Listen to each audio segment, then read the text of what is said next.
누가복음 18장 18절로 30절 교독하겠습니다.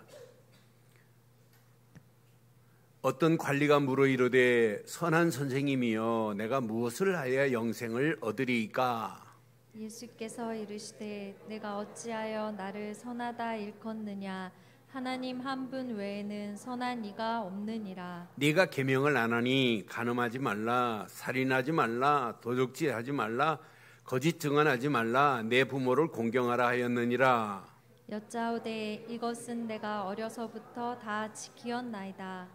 예수께서 이 말을 들으시고 이르시되 네가 아직도 한 가지 부족한 것이 있으니 내게 있는 것을 다 팔아 가난한 자들에게 나누어 주라. 그리하면 하늘에서 내게 보화가 있으리라. 그리고 와서 나를 따르라 하시니 그 사람이 큰 부자이므로 이 말씀을 듣고 심히 근심하더라.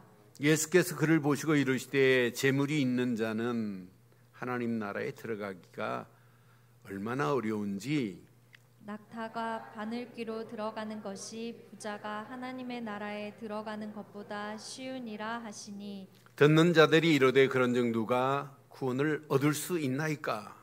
이르시되 무릇 사람이 할 수 없는 것을 하나님은 하실 수 있느니라. 베드로가 여짜오되 보옵소서 우리가 우리의 것을 다 버리고 주를 따랐나이다. 이르시되 내가 진실로 너희에게 이르노니 하나님의 나라를 위하여 집이나 아내나 형제나 부모나 자녀를 버린 자는 함께합니다. 현세의 여러 배로 받고 내세의 영생을 받지 못할 자가 없느니라 하시니라. 아멘.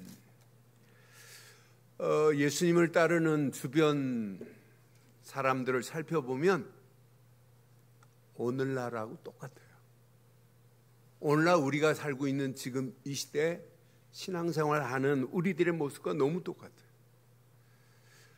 복음 되신 예수 그리스도를 바로 이해하지 못하면 틀린 잘못된 신앙의 길을 갈 수밖에 없습니다. 지금 예수님이 그들 앞에 계세요. 제자들과 무리들 앞에. 그런데 그분이 누군지를 몰라요. 저는 이 말씀 묵상한 중 그렇다. 바른 길을 알지 못하면 잘못된 신앙, 틀린 신앙의 길로 가는구나. 또 하나님께서만 허락하신 구원도 영생도 잘못된 신앙으로 해석을 해요. 그러니까 구원관이 영생의 어마어마한 축복의 비밀을 지금 잘못 모르고 지금 가고 있어요. 그러니까 바른 복음 안에서의 기준을 찾지 못하면 하나님이 허락하시는 말씀의 해석도 하나님의 의도도 관계없이 틀린 해석을 하고 간다니까요. 오늘 이 말씀 여러분 잘 기억해야 돼요. 오늘 지금 한 관리가 예수님께 묻습니다. 어떻게 하여야 무엇으로 영생을 얻습니까? 라고 하는 질문이에요. 여러분 묻겠습니다. 무엇으로 영생을 얻습니까? 무엇으로 우리가 영생을 얻을 수 있습니까? 오늘 여러분 분명히 답할 수 있어야 돼요. 오늘 이 질문 앞에 우리의 바른 기준을 한번 다시 잡고 진짜 평생 영생을 누리는 정도가 아니에요. 영생의 바른 기준을 알리는 순례의 길을 가기를 주의 이름으로 축원합니다. 많은 사람들이 영생을 어떻게 얻어야 되는지를 몰라요. 그러니까 신앙생활이 힘들고 어렵다고 하는 거예요. 예수님을 따라다니는 제자들을 이따 살펴보겠습니다마는 제자들도 잘 몰라요. 그래서 오늘 제목을 이렇게 삼았습니다. 함께 하겠습니다. 시작. 영생의 복을 누리고 알리는 순례자들. 다시 한번 하겠습니다. 시작. 영생의 복을 누리고 알리는 순례자들. 영생의 바른 기준이 뭐예요? 오늘 18절에 보니까 어떤 관리 그랬지요? 어떤 관리가 물어요 예수님께. 관리라는 단어를 영어 성경에 보니까 룰러예요. 룰러라는 말은 뭐냐면 통치자, 지배자라는 뜻을 가지고 있어요. 그냥 관리인 정도가 아니에요. 아주 힘 있는 지배자요, 통치자요. 본문 내용을 살펴보면 거기에다가 이 사람이 큰 부자입니다. 이런 자가 예수님께 지금 묻잖아요. 예수님 보고 뭐라고 물어요? 선한 선생님이여 물어요. 내가 무엇을 하야 영생을 얻으리까? 라고 이렇게 예수님께 지금 이 관리가 부자에다가 지배력이 있고 통치력이 있는 이 힘 있는 사람이 지금 묻습니다. 그때 예수님이 18, 19절에 뭐라고 그래요? 네가 어찌하여 나를 선하다 일컫느냐? 시작. 선은 누구밖에 없어요? 하나님 한 분 외에는 선한 이가 없다 라고 지금 예수님이 오직 선은 하나님 한 분 외에는 없다. 지금 영생을 어떻게 하면 무엇으로 얻습니까? 라고 지금 했잖아요. 그러니까 예수님이 네가 계명을 안 하니 20절에 그러죠. 네가 계명을 안 하니 간음하지 마라, 살인하지 마라, 도적질하지 마라, 거짓 증언하지 말라, 내 부모를 공경하라 하였느니라. 그랬더니 이 사람 뭐라고 그래요? 시작. 이것은 내가 어려서부터 지켰대요. 다 지켰대요.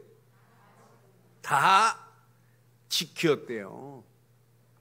그러니까 예수님이 분명히 어려서부터 다 지켰다고 하니까 21절에 다 지켰다고 하니까 22절에 뭐라고 그래요? 이 말을 예수님이 들으시고 네가 아직도 한 가지가 부족한 것이니 그러잖아요. 지금 이 사람이 한 가지를 잘 몰라요.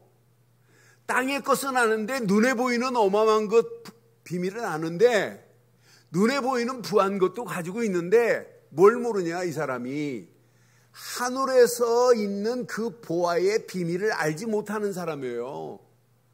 그러니까 네가 한 가지 부족한 것이 있다. 내게 있는 것을 다 팔아 가난한 자들에게 주라. 그리하면 하늘에서 내게 보화가 있으리니 그리고 와서 나를 따르라 그러는 거예요. 여러분 오늘 이 말씀 앞에 여러분 어떤 생각이 들어요? 여러분 예수님 오늘 이 말씀 하니까 이 사람이 23절에 뭐라고 그래요? 시작. 그 사람이 지금 관리 정도가 아니라 어마어마한 부자인가 봐요. 큰 부자이므로 이 말씀을 듣고 심히 뭐 때문에 근심해요? 물질을 다 팔아서 가난한 자들에게 주려고 하니까 캄캄한 거예요. 여러분 물질을 다 팔아서 가난한 자들에게 주고 다음 주에 오시기를 바라요. 여러분 캄캄하죠? 마태복음에 보면 마태복음 19장에 보면 이 사람이 심히 근심하고 예수를 떠나버립니다. 이 사람이 심히 근심하고 있는 이 모습을 한번 확인해 봐요. 그럼 여러분 잘 봐요. 이 관리, 부자의 영적 기준이 뭘까요? 부자의 영적 기준? 하나님이 기준 아니에요. 다 지켰다고 해놓고 하나님이 기준이 아니고 뭐가 기준이에요? 이 사람은 지금 물질이 기준이에요. 물질이 주인이라니까요. 그거 못 판다니까요. 그러니까 다시 이 사람에게 24절 25절을 말씀하지요. 예수께서 근심하고 있는 그를 보시고 재물이 있는 자는 하나님 나라에 들어가기가 얼마나, 그럼 재물이 있으면 천국 못 들어가네요? 여러분 재물 있으신 분 천국 못 가네요? 그런 이야기예요? 기준이 재물이 되면 안 된다는 거예요. 그게 여러분 어마어마한 재물을 가지고 어떻게 하나님을 만날 수 있냐? 그 재물이 아니라는 거예요. 분명히 하나님 나라에 들어갈 수 있는 기준은 물질이 아니에요. 재물이 아니라니까요. 이 재물을 가지고 하나님 나라에 들어갈 수 없다고 하는 분명히 말씀하지요. 그러면서 뭐라고 그래요? 25절에 낙타가 바늘귀로 들어가는 것이 부자가 하나님 나라에 들어가는 것보다 낙타가 바늘귀로 들어갈 수 있을까요? 없을까요? 여러분, 예루살렘 성문에 보면 저녁이면 성문이 다 닫혀요. 다 닫히는데 사람이 간신히 통행할 수 있는 문 하나, 바늘귀 문이 있어요. 예수님이 그걸 가지고 지금 비유하신 거예요. 그 문을 통과할 때는 내가 가지고 있는 짐이 있으면 안 돼요. 낙타에 지금 짐을 어마어마하게 싣고 들어가려면 돼야 한대요. 그런데 낙타가 짐을 내리면 간신히 낙타도 들어갈 수 있어요. 그러니까 낙타가 짐을 내리면 들어갈 수 있듯이 네가 지금 가지고 있는 물질, 그게 나를 만날 수 있는 게 아니야. 그게 먼저가 아니야. 그거 내려놓지 아니하면 너 하나님 나라 못 들어간다 이 말이에요. 오늘 무슨 말인가 이해되세요? 아까 불안함이 조금 가시기 시작해요.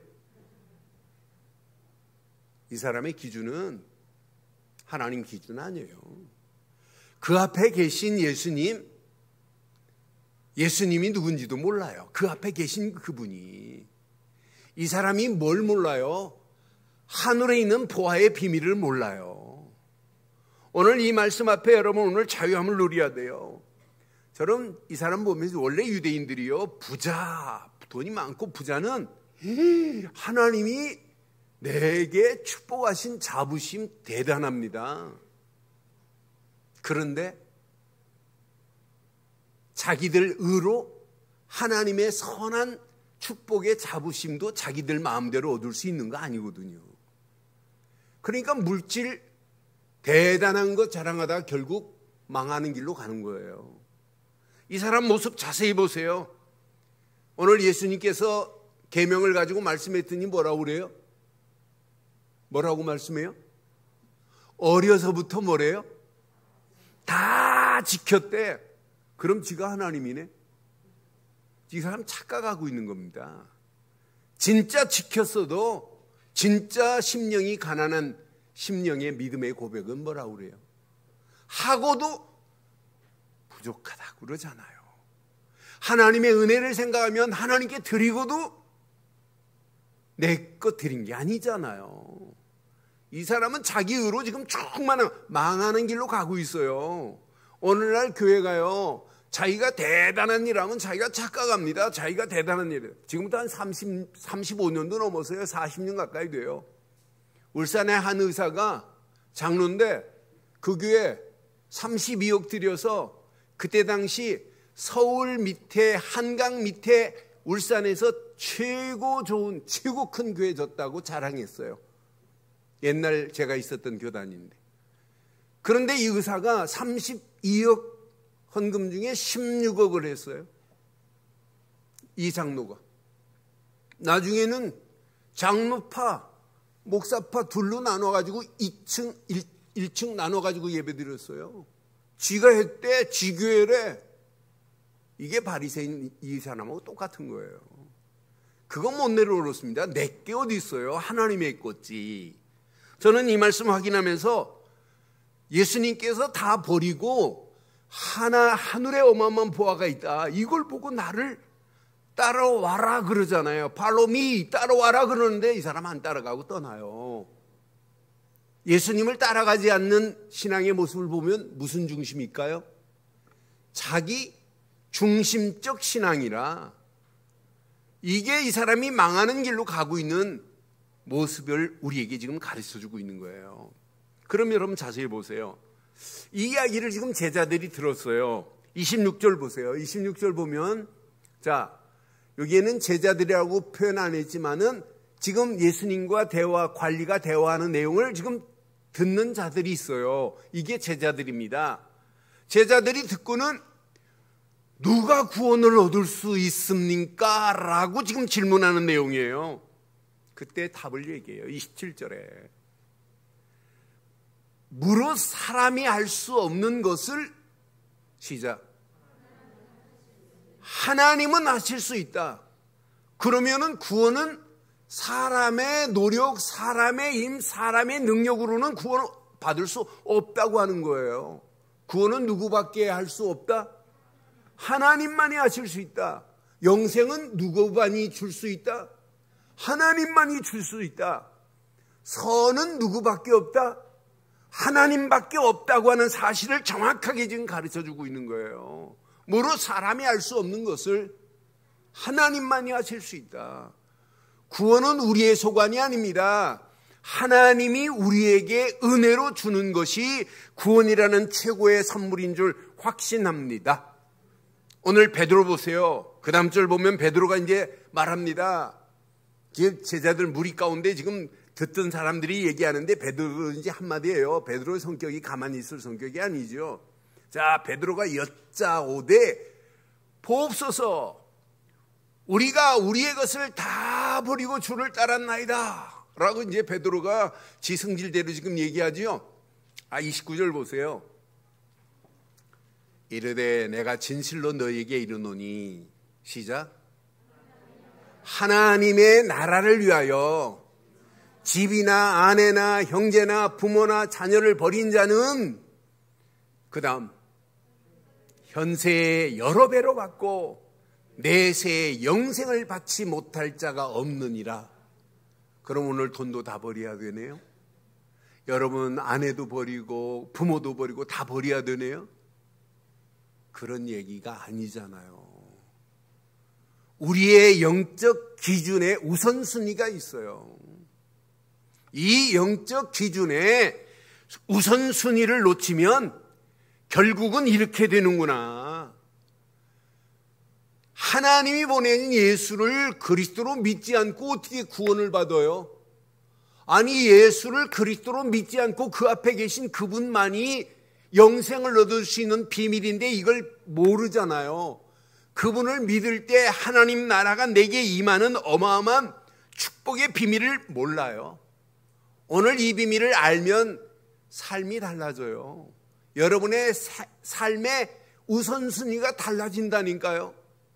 오늘 저와 여러분들이 이 말씀 붙잡고 삶의 가장 중요한 우선순위에 물질을 두고 있다면 오늘 내려놓기를 바랍니다. 내려놓기를 바랍니다.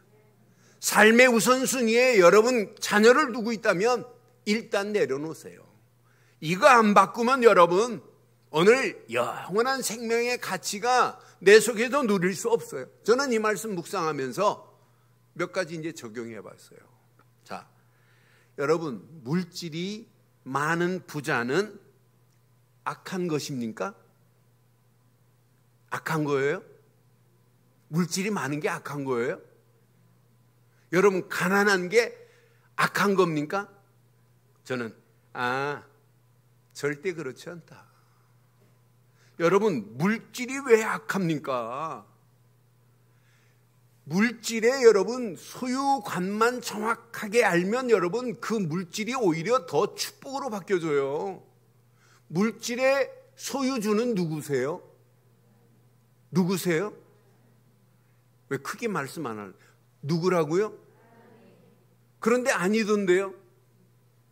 내게 들어가면 전부 내 소유던데요? 물질의 소유주는 하나님이시고 내가 가지고 있는 물질의 소유관이 정립돼서 우리는 물질에 소유하고 있는 것처럼 보이지만은 관리인으로 하나님이 우리에게 허락해 주신 줄 확신합니다. 우리는 물질에 뭐가 돼야 된다? 관리자가 돼야 돼요.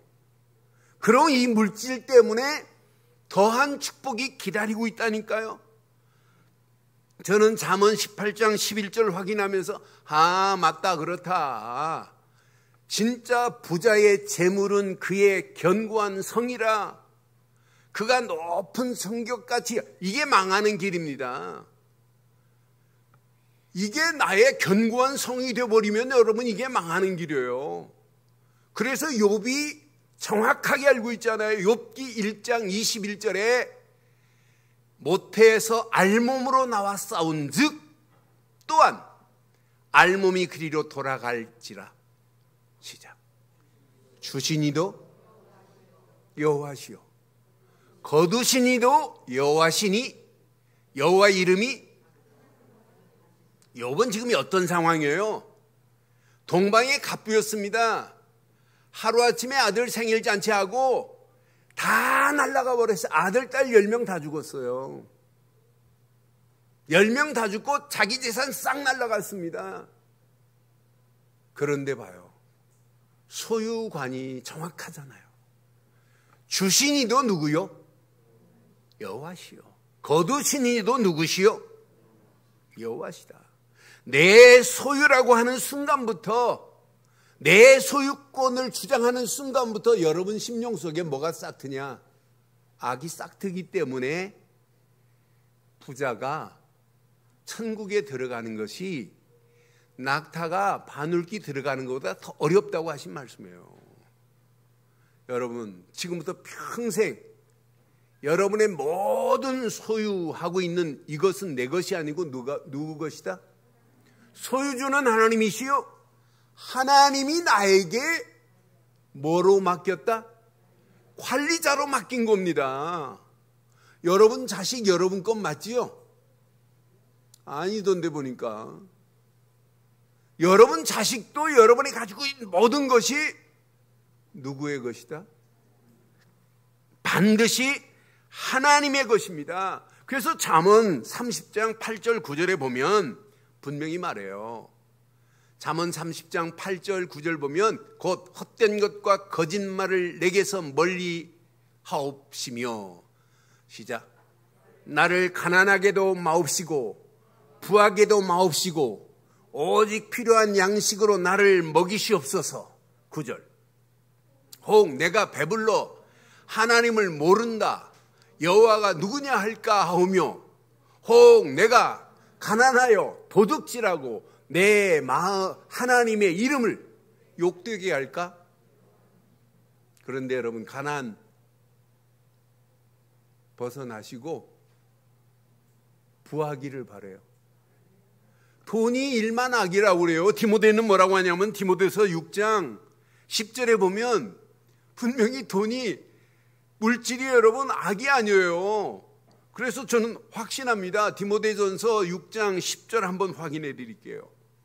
돈을 사랑함이 일만 악의 뿌리가 되나니 이것을 탐내는 자들은 미혹을 받아 믿음에서 떠나 많은 근심으로 자기를 찔렀도다. 11절. 오직 너의 하나님의 사람아, 이것을 피하고, 시작. 의와 경건과 믿음과 사랑과 인내와 온유를 따르며, 12절. 믿음의 선한 싸움을 싸우라. 뭘 취할 것이라고요?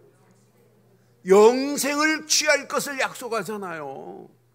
이를 위하여 내가 부르심을 받았고 많은 증인 앞에서 선한 증언을 하였도다.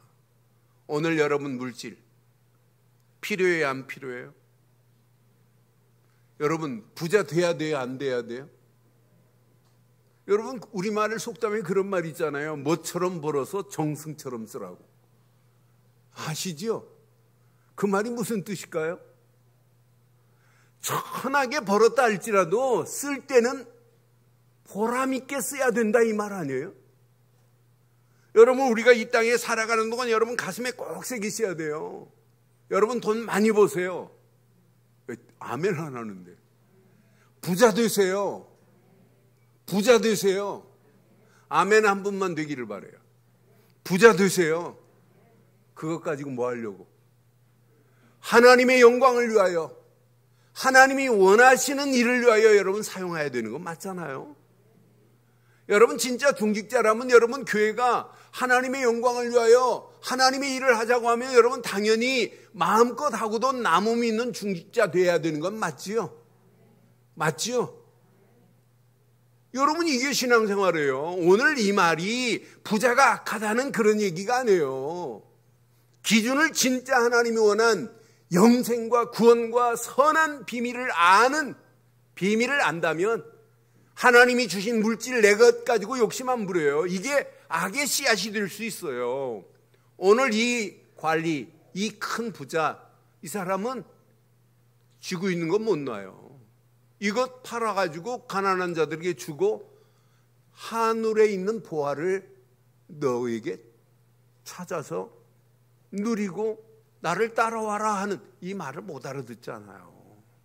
오늘 이 말씀 여러분 가슴에 한번 잘 새기시고 이 말씀 붙잡고 기도하다가 저와 여러분들이 영원한 생명의 가치를 한 주간 마음껏 누리고 많은 사람들에게 알리는 복된 삶이 되기를 주의 이름으로 축원합니다.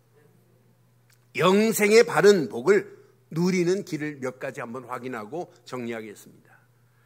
여러분, 영원한 생명의 길, 사복음서 중에 요한복음만큼 영생에 관해서 정확하게 말한 사복음서가 없어요. 요한복음이 제일 잘 말했어요. 요한이 영생에 관한 부분은 반드시 정확하게 말했어요. 원래 인간은 하나님의 형상대로 지음받았어요. 그러니 얼마나 행복해요. 또 하나님의 형상대로 지음받은 인간에게 하나님은 생육하고 번성하고 땅을 정복하고 다스리라 모든 축복을 하나님이 다 허락했어요. 그런데 선악을 알게 하는 열매만은 먹으면 안 돼 라고 하는 메시지 앞에 아담과 하와가 따먹음과 동시에 하나님과 좋은 관계가 끊어진 이 문제를 성경에서만이 이걸 영적 문제라고 하는 거예요. 지구상에 태어난 아이들, 지금 태어난 아이도 영적 문제에 딱 붙잡혀 태어나는 거예요. 하나님 떠나서 고통받고 죄와 저주의 길로 가고 마귀의 소나기에 끌려서 영원히 가요. 눈에 보이는 물질만을 향하여 갈 수밖에 없게 돼 있습니다. 오늘날 엄마들 보세요. 애들 왜 대학 보내려고 그래요? 왜 성공시키려고 그래요? 물질 때문에. 이게 망하는 길로 가요. 성공해야 할 이유, 하나님의 영광을 위하여, 하나님 나라를 확장하는 일을 위하여. 수준이 다른 거 아니에요? 영적인 어마어마한 축복의 비밀을 모르니까, 영생의 가치를 모르니까 하나님 떠나서 죄와 저주 가운데 끌려갈 수밖에 없는 저와 여러분들을 위해서 하나님은 약속했어요. 영생의 길을. 요한복음 3장 14절부터 보면 영생의 길을 이렇게 약속했어요. 모세가 광야에서 뱀을 든 것 같이 인자도, 예수님도 뭐하러 오셨어요? 들려야 하리라. 광야에서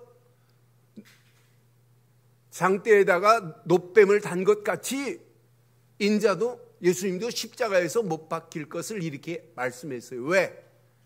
15절. 이는 그를 믿는 자마다 예수를 그리스도로 안 믿고 십자가에 못 박힌 예수를 안 믿고 영생이 있어요, 없어요? 절대 없어요. 믿는 자마다 영생을 얻게 하려 하심이라. 16절 봐요. 여러분 잘 아는 말씀이죠. 시작. 하나님이 세상을 이처럼 사랑하사 독생자를 주었으니 이는 그를 믿는 자마다 멸망하지 않고 영생을 얻게 하려 하심이라. 영생의 길은 오직 예수 그리스도 뿐인 줄 확신합니다. 요한복음 3장 36절에 보니까 분명히 말씀해요. 아들을 믿는 자에게는 영생이 있고 아들에게 순종하지 아니하는 자는 영생을 보지 못하고 도리어 하나님의 진노가 그 위에 머물러 있으리라고 분명히 말씀해요. 하나님의 아들 예수 그리스도를 믿는 자만이 영생을 얻게 될 줄 확신합니다. 순종하지 아니하면, 믿지 아니하면 진노가 기다리고 있어요. 요한복음 4장 14절에 분명하게 말씀합니다. 내가 주는 물을 마시는 자는 영원히 목마르지 아니하리니 내가 주는 물은 그 속에서 시작 영생하도록 솟는 샘물이 되느니라 그러잖아요. 그러니까 예수만이 생명이라, 영원한 생명의 물이라, 영원한 생명의 빛이라, 예수만이 우리에게 영생의 복을 주신 줄 확신합니다. 요한복음 5장 24절에 분명하게 말했어요. 내가 진실로 진실로 너희에게 이르노니 내 말을 듣고 나 보내신 자를 믿는 자는 시작 영생을 얻을 것이고가 아니에요. 얻었고 심판에 이르지 아니하나니 사망에서 생명으로 옮길 것이 아니라 이미 옮겨진 줄 확신합니다. 왜? 십자가에서 다 끝냈어요. 요한복음 19장 30절 다 이루었다. 이 말이 뭐예요? 하나님 만나는 길 끝냈어. 죄와 저주 다 해결했어. 너를 붙잡고 있는 마귀의 모든 세력은 이미 크러쉬됐어. 완전히 으깨버렸대요. 그런 예수를 믿고 우리가 한 일 뭐예요? 딱 하나밖에 없어요. 믿고 영접한 것밖에 없어요. 믿고 영접한 것밖에 없는데 우리를 하나님 자녀가 되는 권세로 우리를 인도해 주신 줄 확신합니다. 지금부터 평생 잊지 마세요. 여러분들이 늘 부르고 있는 예수라는 이름 안에 속성이 있어요. 생명이 꿈틀거립니다. 그게 영생입니다. 영원한 생명이에요. 여러분들이 부르고 있는 예수 이름 안에 여러분 수준과 관계없어요. 능력으로 역사하시게 되어 있어요.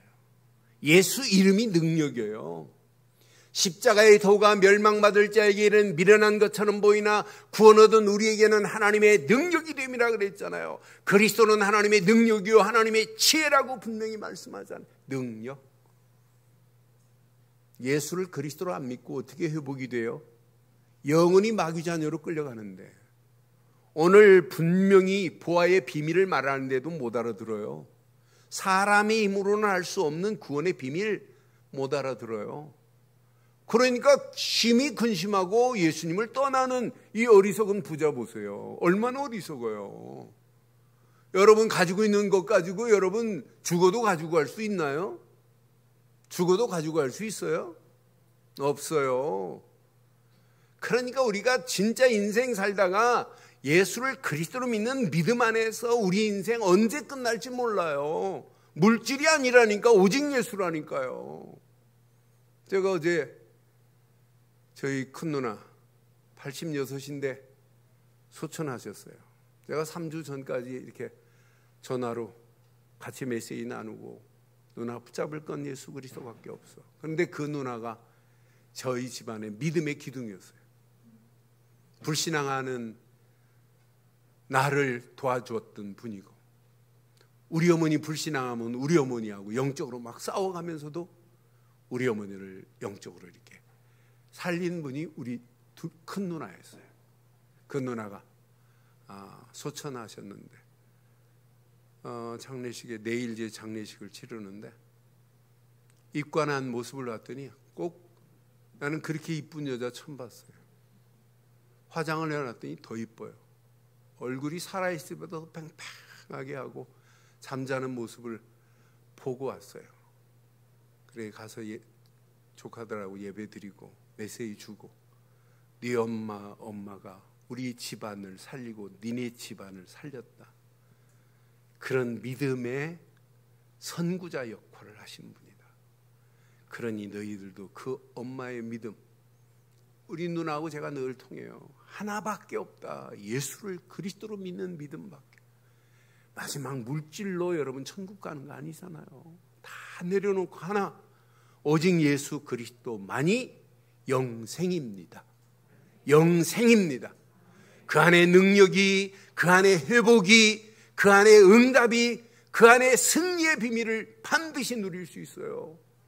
그러니까 예수 이름은 생명, 예수 이름은 능력, 예수 이름은 회복, 예수 이름은 응답, 예수 이름은 반드시 승리케 할 줄 확신합니다. 마지막 사단과의 싸움에서 승리하고 천국으로 가는 거예요. 하나님 진짜 보좌로 가는 거예요. 그때까지 우리는 붙잡을 건 오직 예수 그리스도 이름뿐인 줄 확신합니다. 이때 예수 생명 안에서 영생 복락을 누리는 거예요. 신앙생활은 영생 복락입니다. 영생 복락하면 천국만 영생 복락이라고 하는데 천국 가기 전에 이 땅에서 이미 영생의 축복과 최고의 복락을 누리는 거예요. 이게 하나님 나라입니다. 예수를 그리스도로 믿는 순간에 하나님 나라가 내 안에 임한 건 맞지요? 바리새인들이 하나님 나라에 관해서 묻잖아요. 누가복음 17장 21절에 그때 예수님이 뭐라고 그래요? 하나님 나라는 여기 있다 저기 있다가 아니라 하나님 나라는 이미 너희 마음에 이르렀다고 하잖아요. 하나님 나라가 어디 있다고요? 하나님 나라가 여러분 안에 계셨다. 이 말은 영원한 생명과 최고의 복을 누리는 삶을 살아가는 게 이게 신앙생활 아니에요. 그런데 대부분 이 비유를 모르니까 환경에 속고 사건 보고 놀라고 위기 상황 보고 겁먹고 결국은 하나님이 주신 어마어마한 보화 중에 보화가 있는데 이걸 발견 못하니까 오늘 22절에 분명히 하나님 나라에 보화가 있는데 이 비밀을 몰라요. 보화 중에 보화, 복음인데 언약인데 그리스도인데 이 비밀을 모르고 많은 사람들이 육신적인 것, 물질적인 것만을 향하여 따라가는 것 보세요. 오늘 이 언약 내 것으로 붙잡으세요. 여러분 안에 이미 영원한 생명, 하나님 나라가 임한 줄 확신합니다. 그럼 우리에게는 환경이 어떤 환경이 와도 관계 nothing, never mind. 우리 앞에 놓여있는 사건 놀라지 마세요. 위기 상황 보고 겁먹을 필요 없어요. 이미 하나님이 주신 보화의 비밀, 하나님 나라가 내 안에 임한 줄 확신합니다. 이 비밀을 가지고 예수님 따라가면 돼. 예수님이 따라오라고 그러잖아요. 나를 따르라. 그 길 따라가는데 성삼위 하나님이 함께 하실 줄 확신합니다. 성삼위 하나님이 함께 하시는 삶이 보좌의 능력이요, 그 삶이 시공간을 초월하는 하나님의 역사심이요, 그 길을 따라가는데 어둠은, 흑암은 무너지고 빛 가운데로 우리를 하나님의 은혜로 인도하실 줄 확신합니다. 이 길 따라가는 삶의 우선순위가 이제 바뀌어지기 시작해요. 저는 누가복음 18장 29절 보면서 이렇게 결단하는 게 다구나. 진실로 너희에게 이르노니, 시작, 하나님의 나라를 위하여요. 하나님의 나라를 위하여가 우선되기를 바랍니다. 그럼 집도 아내도 형제도 부모도 자녀도 하나님께서 책임지시겠다는 거 아니에요? 이 가치를 제대로 알면 여러분 인생 달라요. 바리새인들, 율법주의자들은 몰라요. 누가복음 10장 25절 28절 보면 잘 봐요. 여러분들은 이제 바리새인들과 율법주의자들 달라요. 어떤 율법교사가 일어나서 예수를 시험하려고 물어요. 선생님, 내가 무엇을 하여 영생을 얻으리까? 이렇게 묻잖아요. 그러니까 예수님이 26절에 예수께서 이르시되 율법에 무엇이라고 기록되었으며 네가 어떻게 읽느냐 그래요.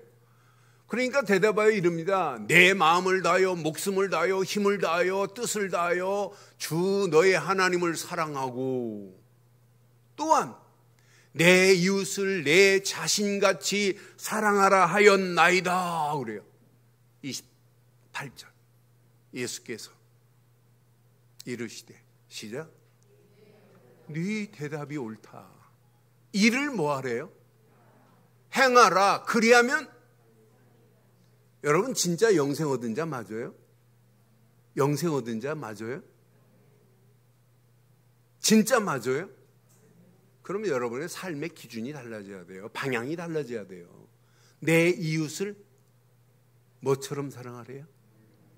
네 자신처럼 사랑하래요. 이게 여러분 전도 아니에요? 이게 아가페적인 사랑 아니에요? 나는 아가페적인 사랑으로 1만 달란트 탕감 받았는데 100대 안 내리면 용서 못하는 게 그게 무슨 신앙생활이에요? 진짜 내가 복음 안에서 이 영생의 가치를 알면 알수록 내 이웃을 내 몸같이. 그러니까 오늘 본문에 이 부자에게 다 팔아서 가난한 자들에게 줘라, 그 말 이해 못하게 돼 있어요. 그런데 우리는 이해가 되잖아요. 내가 이 땅에 살면서 하나님이 주신 것으로 많은 영혼들을 살리는 일에 쓰임받아야 될 줄 확신합니다. 확신합니다. 내 이웃을 내 몸같이 사랑하라. 이게 전도입니다. 이게 아가페적인 사랑입니다. 이게 여러분 선교입니다. 교회가 이 일 때문에 교회가 세워져야 되고, 이 일 때문에 교회는 이 비밀을 말할 중직자들을 굳건하게 하나님이 세워가고 있는 거예요. 중직자들이 교회 제대로 세워서 다음 세대의 이 언약을 우리 후대들에게 제대로 전달하고 가야 되는 건 맞잖아요. 후대들이 237 살릴 수 있는 빛의 비밀을 가지고 우리 후대들이 일어나야 될 줄 확신합니다. 결론 내리겠습니다. 결론. 절대 언약 안에서 나의 신앙관이 흔들리면 안 돼요. 나의 신관이 정립돼 버려야 돼. 아, 맞다. 절대 언약 안에서 한 주간 평생 흔들리지 않는 신앙관이 정립되기를 주의 이름으로 축원합니다. 이렇게 되면 하나님의 모든 일에 하나님의 절대 주권을 인정하게 돼 있어요. 그런데 인정하는데 하나님이 주신 말씀을 붙잡고 하나님의 절대 주권을 인정하고 시인한다니까. 하나님 주신 말씀만 붙잡고 한 주간도 하나님의 절대 주권 속에서 모든 환경을 뛰어넘게 하옵소서. 뛰어넘게 돼 있어요. 근데 뛰어넘는 정도가 아니에요. 보입니다. 미래가. 절대 하나님의 계획이 보입니다. 하나님 나라 확장을 위하여 내가 쓰임받는 것, 이것만큼 복 있는 인생이 어디 있어요? 이것만큼 축복된 삶이 어디 있어요? 오늘 이 말씀 붙잡고 하나님의 절대 언약 안에서 하나님의 절대 주권을 인정하고 하나님의 절대 계획에 쓰임받는 최고로 멋진 절대 여정이 되기를 주의 이름으로 축원합니다.